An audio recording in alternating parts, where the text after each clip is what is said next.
From Microbe TV, this is TWiP, This Week in Parasitism, episode 266, recorded on September 26, 2025.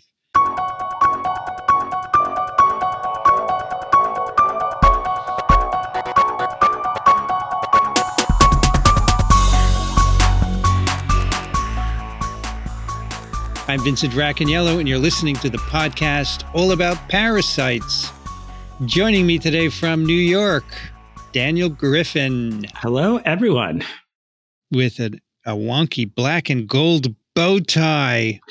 See, it's going to be hard for you, Vincent, but the pocket square, the purple pulls out. If you look, there are these purple. Oh, there's some purple. Spirochetes. Grape-like clusters? No, it's spirochetes, and it's a Friday.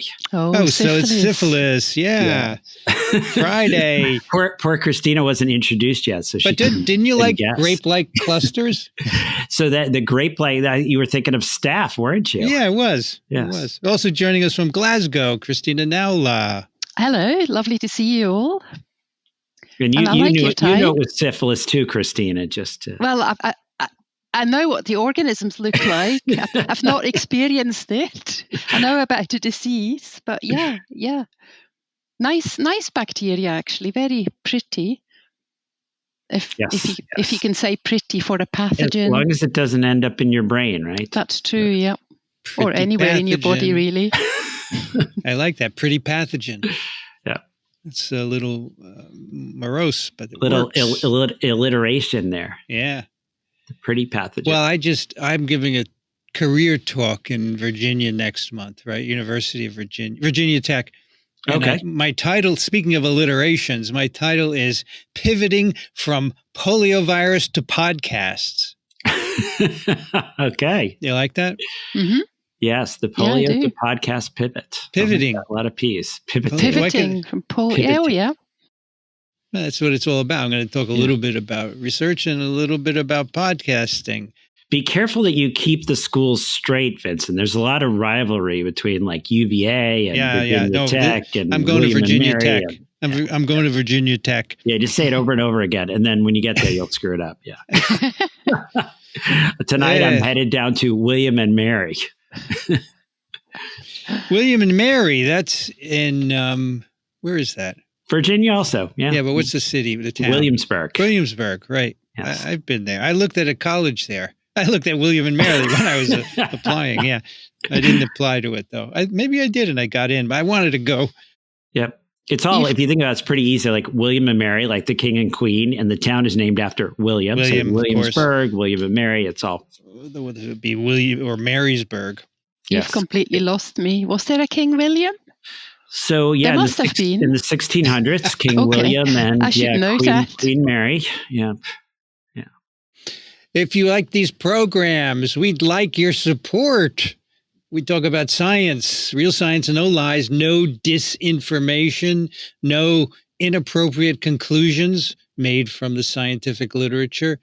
We'd love to have your support to do more of these programs. Microbe.tv/contribute. So today we have a snippet and a paper for you. Are you going to do both, Christina? I can do. I don't mind. Or I can start with the snippet and then someone can take over. Shall we do that? Yeah, the snippet is very snippy. It's very straightforward. It is very snippy. It's nice. Yeah. So I think both of the papers that we're talking about today are in the context of malaria and vector control, really. So I think it's quite nicely matched. So the snippet, I was going to say the little snippet, but a snippet is small anyway. Sorry, my brain stopped working. It's Friday night. So this is, I'll give you the title of the study just to find my flow again. So this is called Permethrin Treated Baby Wraps for the Prevention of Malaria. And this was published in the New England Journal of Medicine. Actually, it's an advanced publication. So, I think in the show note, there will be a link to it. I'm not sure if it is open access. I don't know if either of you has checked.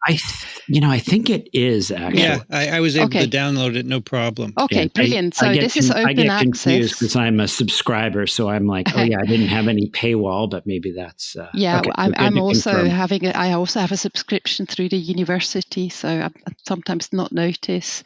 Anyway, the authors are Boyce, Shuksa, Ndizei, Beguma, Giandomenico, Cassidy, Eshun, Sidner, Statken, Taro, Giuliano, Reyes, and Mulago. And they come from all sorts of places. For example, from North Carolina, Chapel Hill. Where do we have them from? From the University of Science and Technology in Mubara in Uganda, Massachusetts General Hospital. I think I've probably listed them all. Liverpool School of Tropical Medicine. You left that out on purpose, didn't you? Because that's like a rival, right? So I did not leave that out on purpose. It's just in a very small font size because I copied it over. Okay. So this is a study. It reads really nicely, actually. It kind of presents the effectiveness of permethrin-treated baby wraps in reducing malaria incidence in young children in Uganda. And just to give you a little bit of background, really, we'll be talking a lot more about insecticides in the other paper, but permethrin is really the kind of main drug used at the moment. In insecticide-treated bed nets, and they are often treated with permethrin. So this is a pyrethroid insecticide that is quite safe. So this paper is about that. And really, just to give you a bit of background, malaria is the leading cause of childhood mortality in sub-Saharan Africa. And there is actually quite significant challenges to malaria control because of insecticide resistance that is developing, and also because mosquitoes have been changing their behaviors. So some species are now outdoor biting. So you probably not protected so well maybe by an insecticide-treated bed net. And some of those mosquitoes are also kind of changing their biting times of day, so they're more crepuscular. So I think the kind of the standard insecticide-treated bed net is maybe needing a bit of additional help. So we need additional methods really of malaria control. I think the mainstay of malaria control, that's probably fair to say, is really still on vector control. Obviously, there's also, prompt diagnosis and treatment and lots of other things that we'll maybe get into a little bit more detail with the paper. But so that's the kind of the background. And the other thing that maybe is a bit less common in Scotland and the US, I don't know, mothers actually carry their babies in kind of I would call it a poo-poos here in Scotland. I don't know what you call it, a wrap. In the paper it's called a wrap, but it probably has some kind of specific name and is hugely expensive if you were to buy it in a Western shop. But anyway, the babies are carried for quite a long period of time from the when they were born up to the age of about 2. And so the study that is presented here, so the authors thought that maybe if these babies that are carried anyway in those wraps, if those wraps are maybe treated with permethrin, that could maybe provide additional protection against malaria. And I think that that's a really quite clever idea, considering that permethrin has been, proven to be safe. And so that's what that study is about. So this study really looked at whether these wraps that have been treated with permethrin do provide additional protection against malaria. And it was a double-blind randomized placebo-controlled trial in Uganda. They had 400 mother-child pairs, and the children were aged between 6 to 18 months. And they were kind of halved. So half of the participants, they had permethrin treatment wraps, and the other half, they had just normal wraps, so they were sham treated. And all participants, they also received a long-lasting insecticide-treated bed net, as an additional measure of control. And the trial lasted for 24 weeks. And actually, there was really good attendance in that client. There was literally no dropout. I think it was over 99% completion for that trial. I think there were, it was quite an intense trial. If you think about it, there were the participants had to attend a clinic every 2 weeks. So I think that is really quite surprising, or maybe wonderful, really, that so many trial participants completed that study. So the participants, they were all women over 18 years, the baby 6 to 18 months. Anyone with HIV or sickle cell anemia would have been excluded. That's because malaria is recommended, malaria prophylaxis is recommended as a standard for those women. And it was also important that they had no pyrethroid allergy and that they were not participating in any other malaria trials. And they were all tested for malaria and treated if they were positive. So, yeah, I think that's kind of the outset of the trial. So the actual intervention, I think the one thing that they maybe later didn't discuss was that those permethrin treated wraps smelled a bit differently from the control wraps. I thought that was quite interesting. I don't know what permethrin smells like, but I did wonder actually whether that would make a difference, but that was kind of, I don't know, swept under the carpet, I suppose. But each of the women received 2 wraps, and the wraps were retreated with permethrin every 4 weeks. So that was quite a labor-intensive trial as well. And then they visited every 2 weeks for 24 weeks, and the children were examined. So the skin was examined to see if there's maybe any rashes or reactions to permethrin. And they also had rapid diagnostic tests if they were febrile on the clinic visit day or before the visit, just to ensure that they did not have malaria or a malaria diagnosis was not missed. And children were treated if they were positive. Then the mothers were also asked to keep a log when they were using the bed nets, and also they had to kind of note down when they how often they used the wrap and when they washed them. And then they had blood tests at 12 weeks and 24 weeks, so to check hemoglobin levels. And then at the end of the trial, there was an interview about the perceptions and the experience. And the primary outcome measured in this trial was the incidence of clinical malaria, defined by fever and a positive malaria rapid diagnostic test. And a secondary outcome for the trial was the hemoglobin levels, changes in growth, maybe the nutritional status, whether the children had been hospitalized, but also asymptomatic parasitemia. And they were also looking at the mothers, but I think we're primarily interested in the children. And there was a safety outcome that was really just to make sure that those children didn't have any reaction to the permethrin. So I did kind of mention that in the summary. There was high clinic attendance, 99.9%, and no participants were lost to follow-up. And so I think the key take-home message really for that trial was that the incidence rate of clinical malaria was significantly lower in the intervention group. So in the children that were carried in wraps that were treated with permethrin, and that was compared to the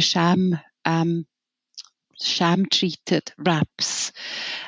So all in all, 17 children tested positive for malaria during the trial.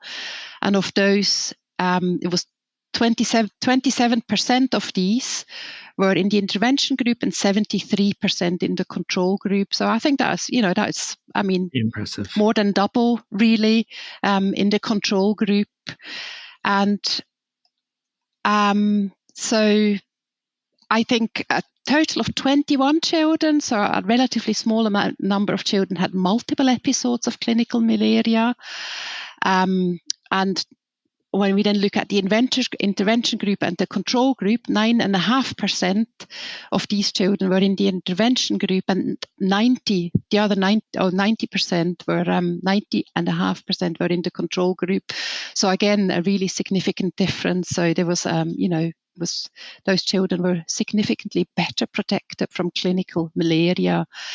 And I think the conclusion really is that the use of permethrin-treated rats did significantly reduce the incidence of clinical malaria. And that was even in the context of high bed net usage. So, and I think what that shows is that, those children, they did sleep under a bed net as well with their mums, but actually the wraps provided additional protection. And I think that probably suggests that these wraps could complement existing malaria prevention. It would align with cultural practices of the babies being carried in wraps anyway. And I think that also maybe actually confirms in a way what I said earlier, that mosquitoes have been changing their behavior. That they're biting outdoors, and when the children are carried outdoors, they are maybe, there's just that little bit of additional protection that is really beneficial. I think what I forgot to mention is actually that there wasn't really any severe adverse events, rashes being the most common one.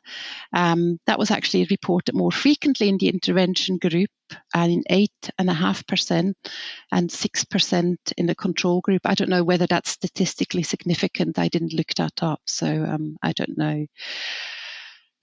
So I think actually, that study really highlights that maybe we need to do additional investigations for effectiveness of permethrin-treated clothing in various contexts, and maybe under different transmission intensity. So I forgot to mention at the beginning that this study was set in a perennial malaria transmission area. So, we could maybe have a look at other areas.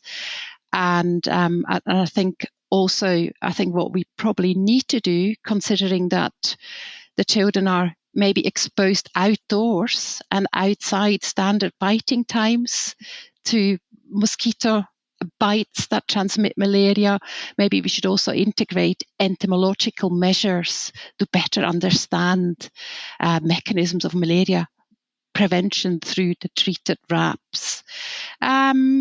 So I think it's a small study. It's a nice wee study. I think it does contribute to the efforts to fight malaria really in vulnerable populations. And I think it's also kind of emphasizing the importance of new innovative kind of approaches that we could take, and that are maybe also culturally relevant as public health strategies. So I think that's probably enough detail. I really liked that study. I don't know what you thought about it. It's amazing that it works, because the kids' heads are still exposed, Yes, that's true. Yeah. I just wonder if the impregnation also gives off a vapor that, inhibits mosquitoes. It could be, because, remember those wraps smelled? So yeah, it's true. I should point out they don't smell bad. So this is like the permethrin, right? Maybe our listeners are familiar, comes from the chrysanthemum flowers. And maybe have gardeners in our listening population, where you plant chrysanthemums around the edge of your garden, because the chrysanthemums themselves are insecticidal flowers. So I will admit a couple things. One is I actually take my clothes before I go to Uganda. And my daughter did this with her clothes before she went to Panama. And you can buy the permethrin, it's concentrate. You can buy it from like REI and Amazon and the rest, and then dilute it down, soak the clothes in it, and then it actually will stay on the clothes for about 5 washes. So you do have to do this over and over. And it's not unpleasant, right? Because basically you're soaking your clothes in something that has a little bit of a flowery scent. Maybe I'm transcending my gender when I say it's okay to do this, but it does seem to reduce your getting bit by insects, right? I mean, I'm not particularly worried about malaria when I go to Panama, where there really probably isn't malaria in the region I'm in. But yeah, I've started doing this. You can buy clothes that are permethrin treated. It's nice to know it's science-based. So that's my first admission. I've been doing this for a while.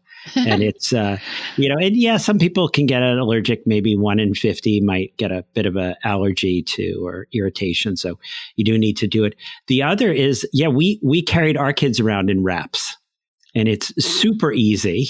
Yep. You basically need a large enough piece of fabric, and you put lay the child in the fabric, and then you basically tie it in a particular knot. You can get these wooden sort of ways to use it as almost like a belt type thing, but it's super helpful for like freeing up your hands. And, I would throw the kids on the back when I was out there mowing the lawn or doing whatever, and they're upside down, but they're bouncing around. They're happy. That's okay. They're strapped in. I actually carried my babies in wraps too. It wasn't a tie wrap. It was one of those, I don't know, contraptions that you could buy at Mother Care.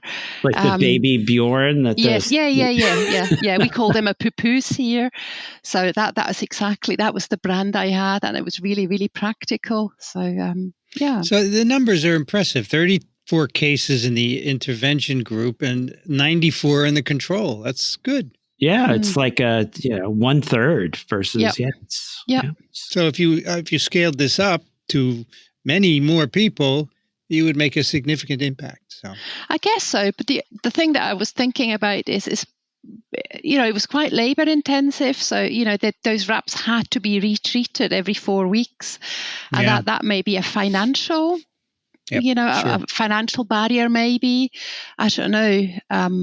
It's not so bad though, right? Because they've got some photos and sort of from experience, you have something that holds solution because you're watering it down, and you're just basically putting the cloth in there, getting it wet, and then just wringing it out, hanging it up to dry. You do that maybe once a month. I think that's what maybe they you don't need to do it that often. I mean, they say we need to do more things to see how often we have to apply it, right? Yeah.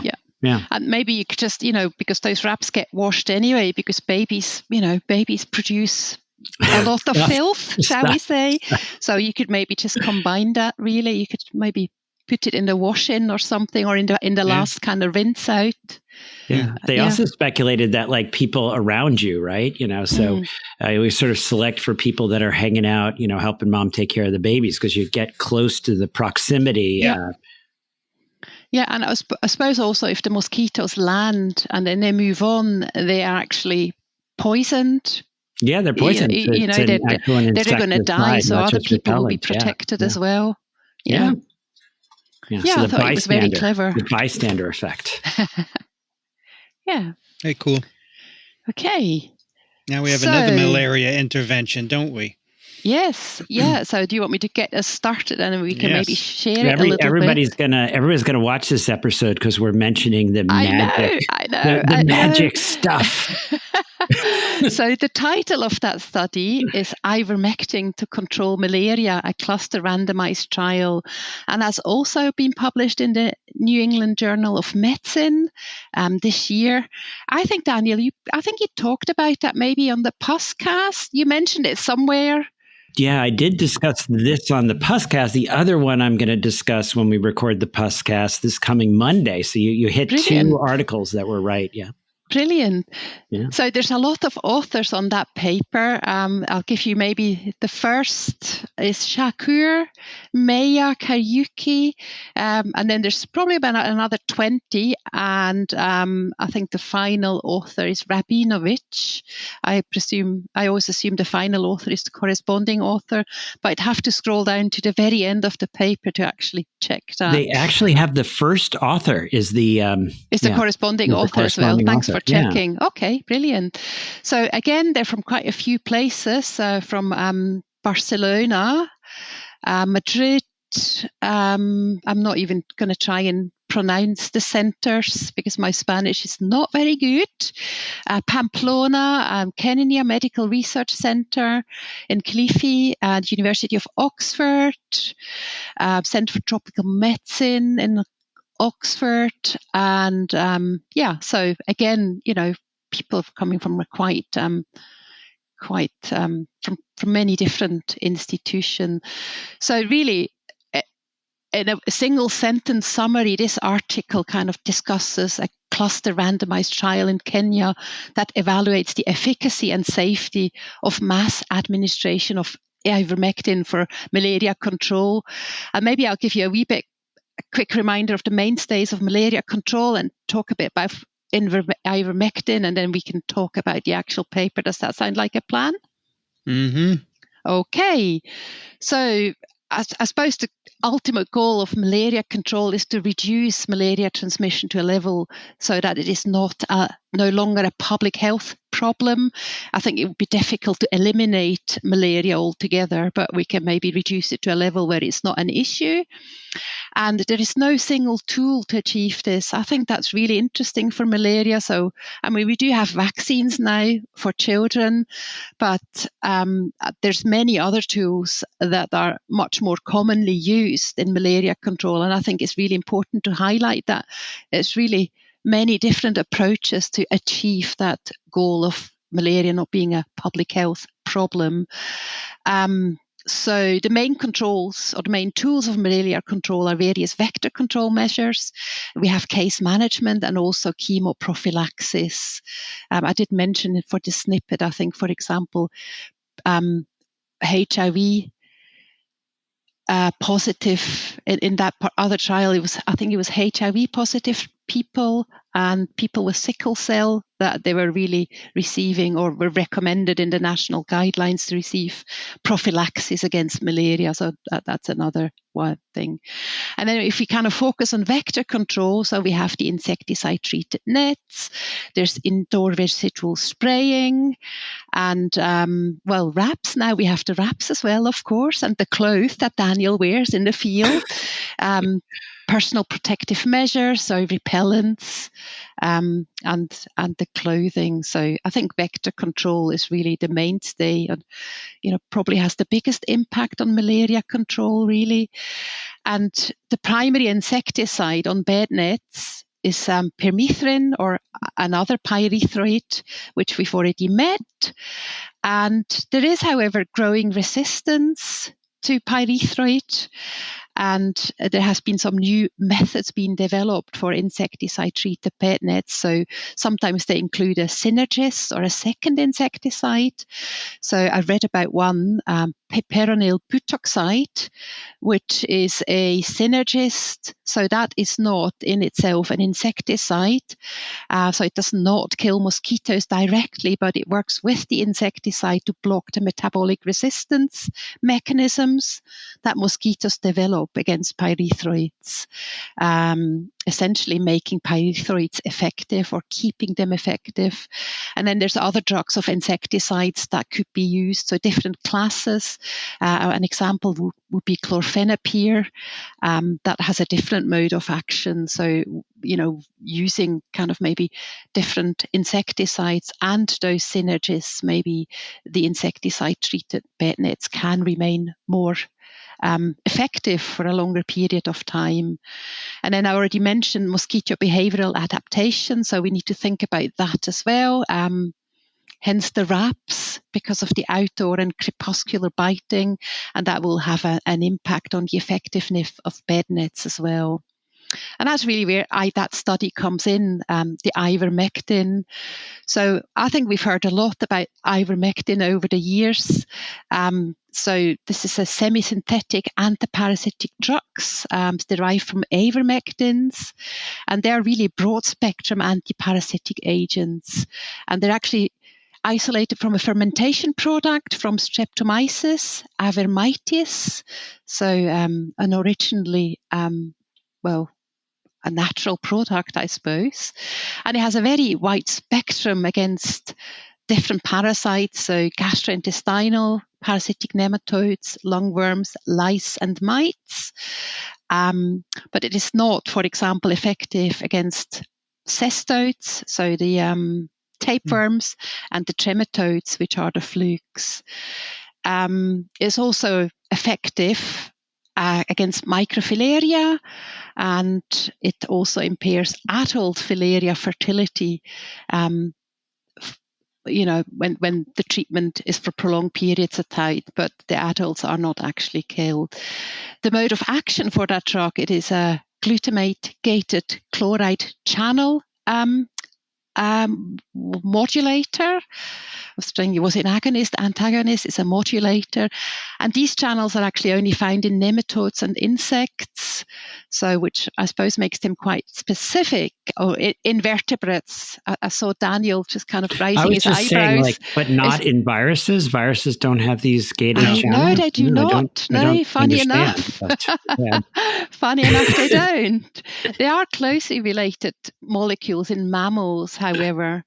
So, at high concentration, it can act as an allosteric modulator in the host central nervous systems. And, if you use it at really, really, really high concentrations in culture, they can also have other effects on other organisms. So what Daniel is referring to is the fact that it's the COVID, high concentration in cell culture, it does inhibit SARS-CoV-2, but very high, much higher than you need to inhibit parasites in people. So the mechanism must be totally different, Daniel. I think it is totally different. It might just kill the cells in which the virus lives. Maybe. Yeah. Anyway, that drug has really broad uses, but I really want to emphasize this is very, very clearly. It is not indicated for the treatment of COVID-19 or any other viral infections, as a matter of fact. So I think that is really important. But I think our listeners know that. But other people who may tune in may think, but however. But no, don't use it. It should not be used. So indications in people, I suppose that differs a bit on where you live, but in the UK, it is prescribed for strongyloidiasis and lymphatic filariasis. It's approved for scabies and rosacea acne. That might be a little bit surprising, but ivermectin does target mites, and Demodex mites are often found in persons with rosacea and can maybe have a role in disease pathogenesis.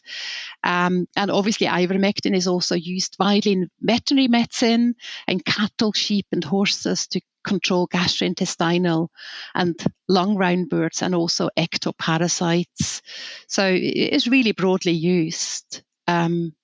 So yeah, I don't know. That's probably enough background, isn't it? Yep. Sounds good. I don't know if our listeners were familiar with the concept of the short rains.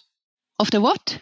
Versus the short rains, because remember they're doing this for the short rains season, and just to sort of what that is. Yeah. In a lot of these regions, there are two rainy seasons. There's the short rains, and there's the long rains.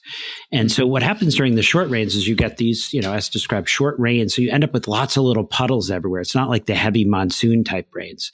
And so during this limited period of time, you get really high amounts of malaria transmission because it really is ideal for the insects, for the vectors. Later on, the longer rain season is longer, so you probably cumulatively get more malaria. But this is kind of an ideal way to do your study because the roads are not closed. You haven't had your flooding.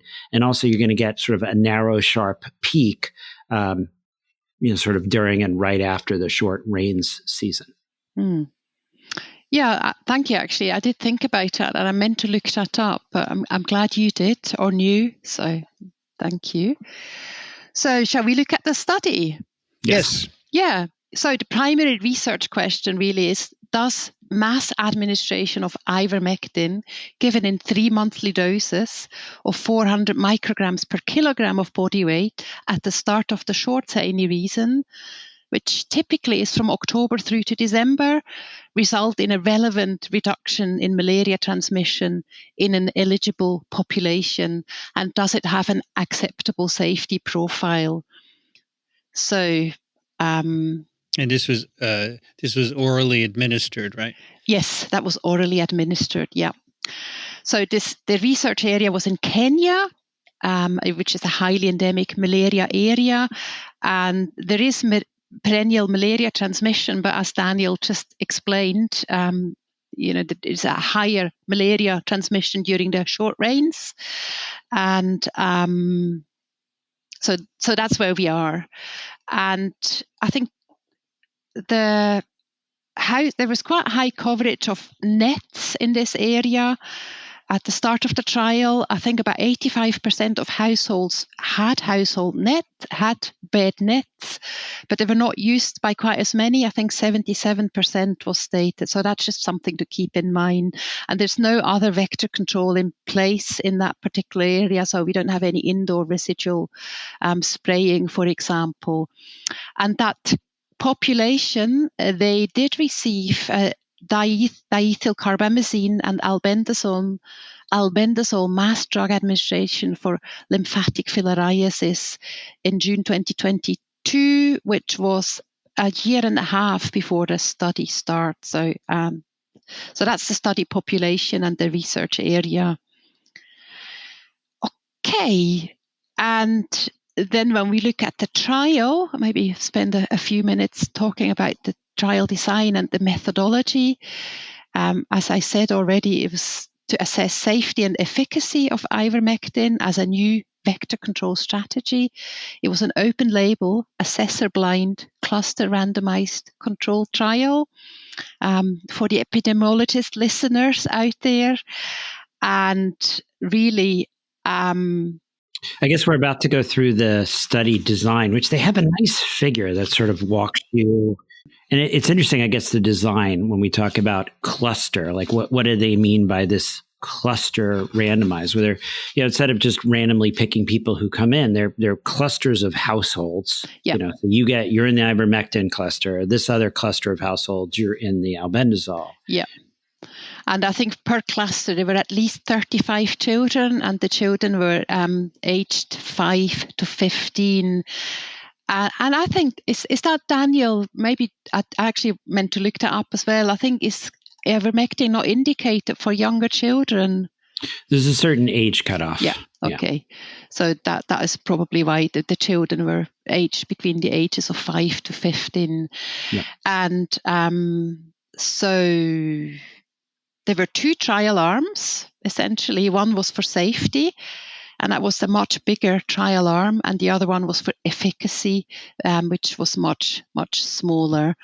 And let's just have a look at the number. So we had 84 clusters that were eligible, and I can't remember how many clusters they ended up including. So 96 clusters were created, right? Yeah. So I suppose the total numbers don't really matter all that much, but there were altogether almost 30,000 persons that were enrolled, so a large number.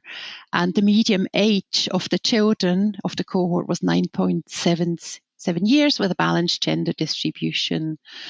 So, there were ethical approvals in place. I think it's important to mention that from multiple institutions, including from the WHO and Kenyan authorities. And there was written informed consent from all adult participants and from all the parents or guardians of the children that were younger than 18. And informed consent was also obtained from adolescents from the ages of 13 to 17. And there were no incentives that were offered to the participants. So, I think that's quite important in these trials, just to kind of make sure, these trials are conducted in an ethical manner and that the participants knew what they were getting into. Okay. Is there anything else you wanted to say about the... I like that they used albendazole as a control. Yes, so let's talk about the intervention. So that was really good. So it started in October 2023, and there were 2 groups. So the ivermectin group, the intervention group, and the control group. And that was the albendazole group. And so the treatment regimes were for ivermectin 400 micrograms per kilogram once a month for 3 months. And the albendazole was a 400 milligram tablet once a month for 3 months. So essentially the same. And really that's an active control. It has obviously deworming benefits, just like ivermectin has in a way. So, because, ivermectin is not only a it is also an anti-helminthic. So I think that's quite good that at least the controls had that deworming benefit as well of the trial. So the primary outcomes, there was a primary efficacy outcome, a primary safety outcome. So the primary efficacy outcome was the cumulative incidence of malaria infection in a cohort of children 5 to 15 years. And if I look at the numbers, so I think there was about not quite 3,000 children in the efficacy arm, and they were half and half allocated to ivermectin and albendazole. I have to turn my head around because that big table is the wrong way around. Mm-hmm. So that was the smaller arm, the efficacy arm, and all children with rapid diagnostic test positive results at any visit, they would be treated for malaria according to national guidelines. Okay, and then we have the safety outcome. And that was really just to see the incidence of adverse events and serious adverse events, and the between group difference will be given as an incident ratio comparing ivermectin versus albendazole. And that was really the much larger arm of that trial. So there were almost 30,000 participants in that arm of the trial. That's a lot of people, actually. Yeah, it's good. It's a good study. Yeah. Yeah, really pretty robust. I actually, figure 3, which I'm looking at right now, actually probably we're spending a little bit of time on the safety issues, right? Because, those of us that have used ivermectin are familiar with the fact that there can be side effects. It's not a sugar pill. It's an effective pharmaceutical. And so you do see, as far as the safety, that albendazole, trended better and actually was better statistically for a number of issues. I mean, we were seeing, hundreds of neurological adverse events. We were seeing that more in the ivermectin, about twice as often in the ivermectin. So, dizziness, headaches, adverse musculoskeletal issues, myalgias, joint pains. Just sort of making the point that, why don't we just put this in the drinking water? And, this is an active pharmaceutical, and you will, if you start adding it up, you're going to see that, 6% of the folks that got ivermectin ended up with some adverse event, which was about twice what you saw in the albendazole group. Yeah, and I think that's important to keep in mind. Maybe also for all those people who think they can get a bit of horse ivermectin for their home pharmacy. It is an active drug, and it shouldn't just be taken nilly-willy. So the numbers for malaria, 26% lower incidence, right, with the drug? Yes. So I actually haven't told you about the efficacy results yet at all. Did it work? So that is actually seen in figure 2. And unfortunately, that is not an open access paper, but really there's a graph there that very clearly shows that, the cumulative incidence of infection was 2.2 infections per child year at risk in the ivermectin group, and 2.66 infections per child year at risk in the albendazole group. So, there's significantly lower incidence of malaria infection in the ivermectin arm of that trial. So a crude difference, I think, Vincent, you already mentioned that there's a crude difference of 22.5%. So, it's interesting to look at figure 2 and just to sort of think about the timing of the ivermectin, right? So, here they do these 3 rounds of mass drug administration. You're either going to get ivermectin or albendazole. You're going to get it once a month. So month 1, month 2, month 3.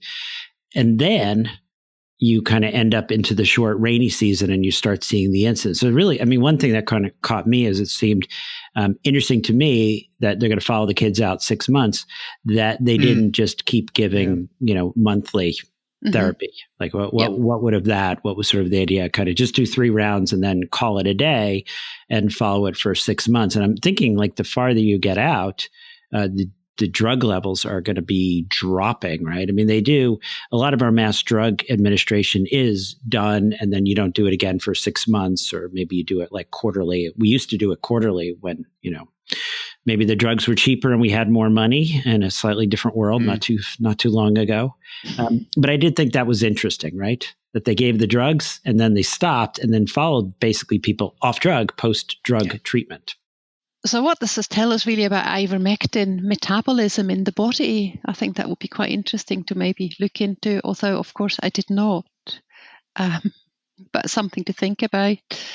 So I think, that's a very clear result. So it does, ivermectin significantly reduces malaria incidence, and that's in areas with quite high insecticide-treated net usage. So I suppose, that would kind of add to the effect of bed nets. So that's on top of the bed nets. So that would maybe address some of the issues with mosquitoes changing their behaviors. Different mosquito species may be coming in. So I think that might be a good additional method. I think I did mention at the beginning that really, you have multiple strands of malaria control. So that could potentially just be another strand of control. So Daniel, those sometimes for some applications of ivermectin, isn't it just 1 dose a year? As if for onchocerciasis, right? Yeah, so onchocerciasis is 1 dose a year, and Christina mentioned some of the impacts here. It does have some impact on the adult fecundity, I think is the fancy word for basically the ability for the adults to produce the microfilaria. It also can kill the microfilaria. So it's not necessarily curative in that context. It's sort of a control approach where, the 6-week doxycycline like really knock it out. But the whole idea there is you just keep getting exposed, you keep getting reinfected. You're really just trying to reduce. I'm sure with 1 dose a year, the side effects are much less. So it is true. Yeah, you're going to end up with less side effects with the once dose than versus when you keep giving it. So why did they give, 4 doses here they gave? So they do 3 doses. It's really interesting. And we touched on this a little, kind of the half-life, right? So you take ivermectin. Almost all of the ivermectin ends up coming out in the feces, not really, maybe 1% in the urine or something. The drug gets broken down with a half-life of 12 hours, but there tends to be some kind of sort of a prolonged effect. So it's sort of an interesting phenomenon that I'm trying to understand, like why they didn't continue. Yeah, I just wonder if a dose here would have been equally effective, Because then, would one dose the side effects are not zero, obviously, and I wonder if one would. Yeah. I mean, about 6%. So 1 in every, 20, 30 persons is having an issue. But 1 in every, maybe 15 to 20 is having, headache but compare that to, your background, compare that to getting malaria. Yeah. And I actually just realized I got the numbers not quite right. It is a 26% reduction.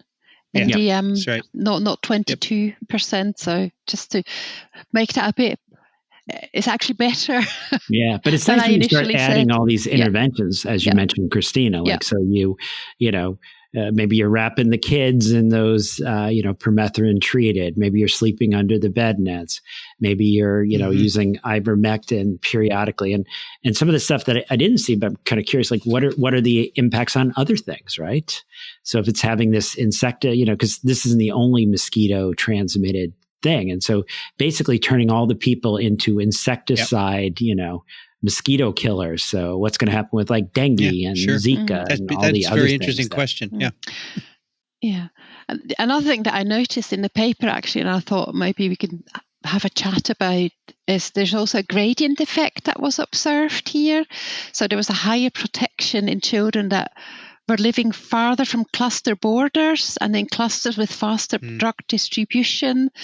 So I don't know, I couldn't quite wrap my head around it. So I don't know, what did you think, Daniel? Because you'd read that paper previously for podcast. So I don't know, maybe you digested that.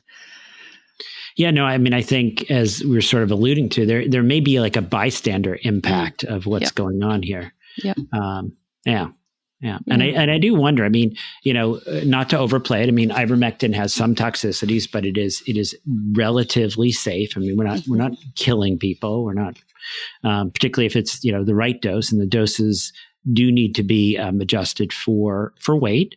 And as we mentioned, WHO has that 5 years of age cutoff. Others, we might say not under 6 months. You're sort of making a judgment when you're doing it. But WHO, Mass Drug Administration, 5 years is the cutoff.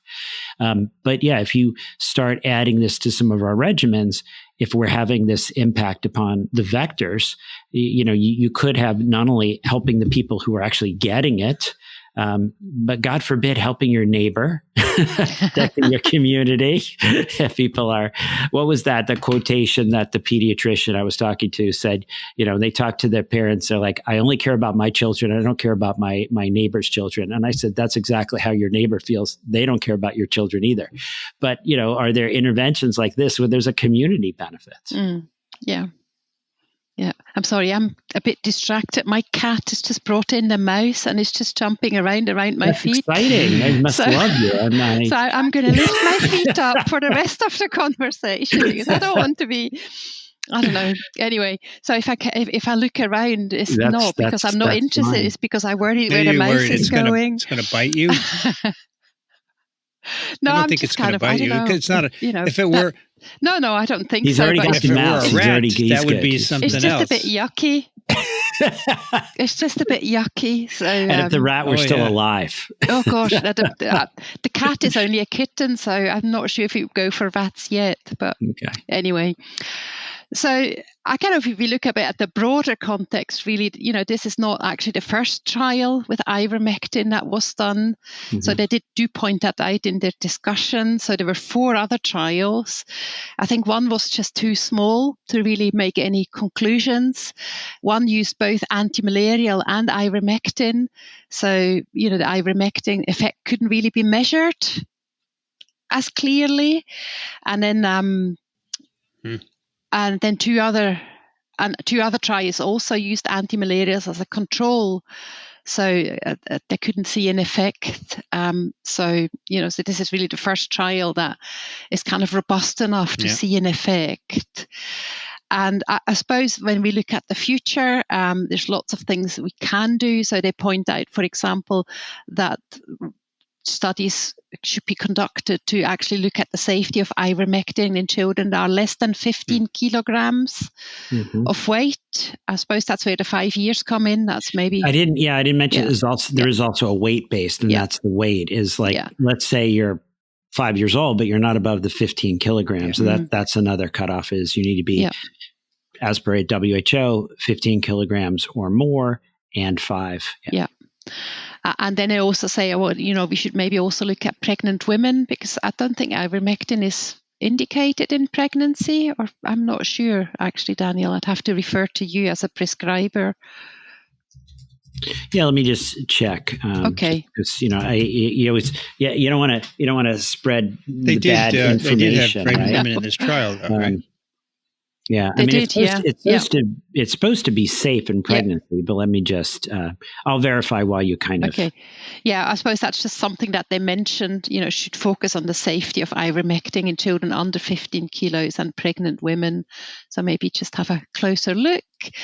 And maybe they're also suggesting that we could investigate combination therapies with ivermectin and other intervention, for example, malaria vaccines. And I think that would be quite important, the cumulative effect. So what is does the mosquito have to bite in order to be affected by the ivermectin? Well, I suppose if it is in the body, probably yes, I would think so. Yeah, there's no aroma. So basically we have a mosquito that is got malaria already, and it's biting And then, so I don't understand where the mechanism is, right? Because well, the ivermectin also has an anti-plasmodium effect. Quite high concentrations, yeah. So maybe not this once a month. And then I guess, but mosquitoes that transmit malaria are double biters, right? So only 1% of the female Anopheles will double bite. So they bite once, they acquire the plasmodium, so they've got to bite someone. So that's the great advantage of a cluster, right? So when the mosquito bites the first time, now it's gotten the ivermectin, and theoretically it's not going to be able to come back in 2 weeks. It gets the ivermectin, and it's picking. So it can't come back for a second. But in that first bite, it's picking up the plasmodia, right? Yeah, maybe there's some adult in your cluster that has parasitemia. Right, so that makes sense. Yeah, I mean, I don't think it would work at all as a single intervention. And to be honest, I'd probably rather wear the permethrin-treated clothing, because being bitten by a mosquito is just not pleasant. But I don't know, that's maybe just me. Well, I think that's the genius of this cluster design, right? Yeah, I guess that's true, yeah. And I said, so I looked it up. So pregnancy risk, they say animal data show risk of teratogenicity. Limited human data suggest low risk. No association with congenital malformation, excreted in breast milk. And it's considered compatible with breastfeeding. But you could see there being, potentially a concern with mass drug administration, particularly first trimester, right? So with some animal data. I suppose we could learn there from the kind of lymphatic filariasis mass track administration trials. There must be actually plenty of data out there already. So I think I've probably mentioned everything that I've noted down. I don't know if you want us to add anything or ask any questions. I think it's these were both, I think, great studies. They're very easy to access, right? As far as, just, these people get ivermectin, these people get albendazole, 20%, 26% less. It's good. Malaria. So great. And then we had the, sort of similar with our permethrin wraps. This group gets the wraps treated, they get them untreated, just really nice, clear. I mean, this is when people don't trust science. I mean, there's nothing here to not trust. This was we tried it out. It worked. Yeah. Yeah. And it's very clear. People start. That's what science is. Just they say you're lying about the results. You're hiding something, right? That's a kind of crap that has no basis in reality. Yeah, but you just, you can't discuss with a conspiracy theorist, no matter what you throw at them. They're just, I think you just can't change their mind unless something absolutely, earth-shattering happens. So I suppose, if we continue educating those people who are a bit unsure maybe, or want to learn or are willing to learn, I think that it's much more fruitful, really. Well, Christina, from the bystander, I'm going to encourage all my crazy neighbors to take ivermectin once a month, because that insecticide quality may help me.